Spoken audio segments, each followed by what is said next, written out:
মাত্র 4 থেকে 4,500 টাকার মধ্যে আপনারা এই অসাধারণ সুন্দর শীতলা দেবীর মূর্তিটি পেয়ে যাবেন।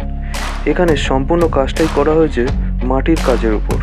আর এই মূর্তিটির সাজসজ্জার কিছু কিছু অংশ আপনাদের দেখাতে চলেছি। তাহলে চলুন দেরি না করে ভিডিওটি শুরু করা যাক। মাটির মূর্তি চ্যানেলে সকল বন্ধুদের জানাই স্বাগতম। গুড মর্নিং বন্ধুরা, ফিরে এলাম আবারও একটি নতুন ভিডিও নিয়ে। আর আজকের ভিডিওতে কি দেখাতে চলেছি সেটা ভিডিওর থাম্বনেল আর ভিডিওর শুরুটা দেখেই আপনারা বুঝে গেছেন। হ্যাঁ, এখন আপনারা দেখছেন মা শীতলা দেবীর চক্ষু অঙ্কন করার পর্ব।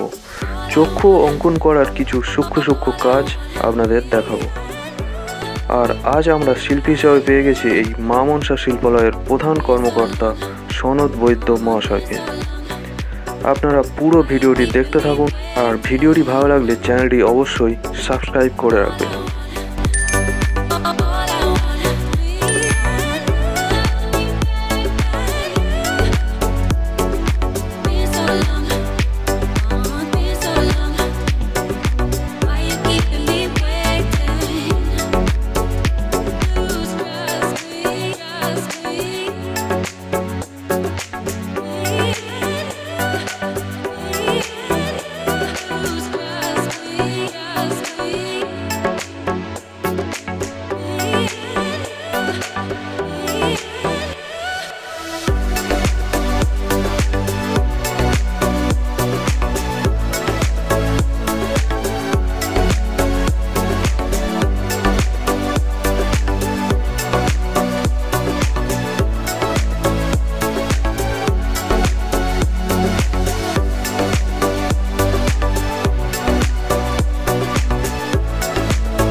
প্রিয় দর্শক বন্ধুরা, আপনারা যদি প্রতিমার চক্ষুদান পর্বের A to Z দেখতে ও শিখতে চান, তাহলে এই চ্যানেলের আগের একটি ভিডিওতে খুব ভালোভাবে দেখানো হয়েছে, সেটি দেখে নিতে পারেন। বা আপনারা এই ভিডিওর শেষে এন্ড স্ক্রিনে ওই ভিডিওটি পেয়ে যাবেন।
আপনারা এখন দেখছেন সাউথ 24 পরগনা জেলার তারদহ নস্করাইটে অবস্থিত একটি বিখ্যাত শিল্পালয় মা মনসা শিল্পালয়ে শীতলা দেবী সাজসজ্জার একটি অংশ।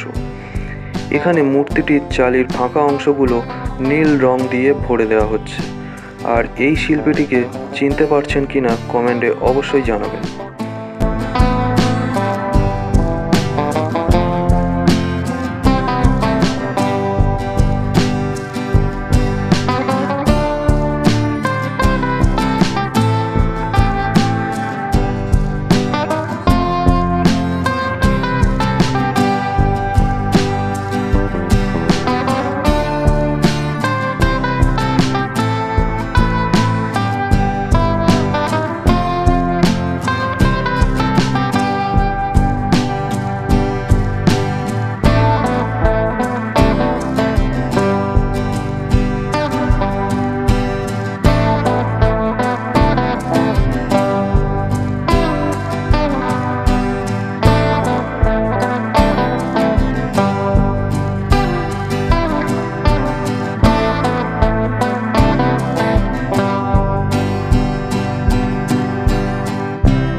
এবার দেখুন বন্ধুরা, শীতলা দেবীর সম্পূর্ণ সাজসজ্জার কাজ কমপ্লিট হওয়ার পর ঠিক কেমন লাগছে। কতটা নিখুঁতভাবে পেন্টিং করার পর এত অসাধারণ একটি রূপ দেওয়া হয়েছে। এবার পিছনের চালিটি দেখুন, মাটির কলকাগুলিকে নানা রকম মানানসই রং দিয়ে কিভাবে ব্যাকগ্রাউন্ডটিকে ফুটিয়ে তোলা হয়েছে।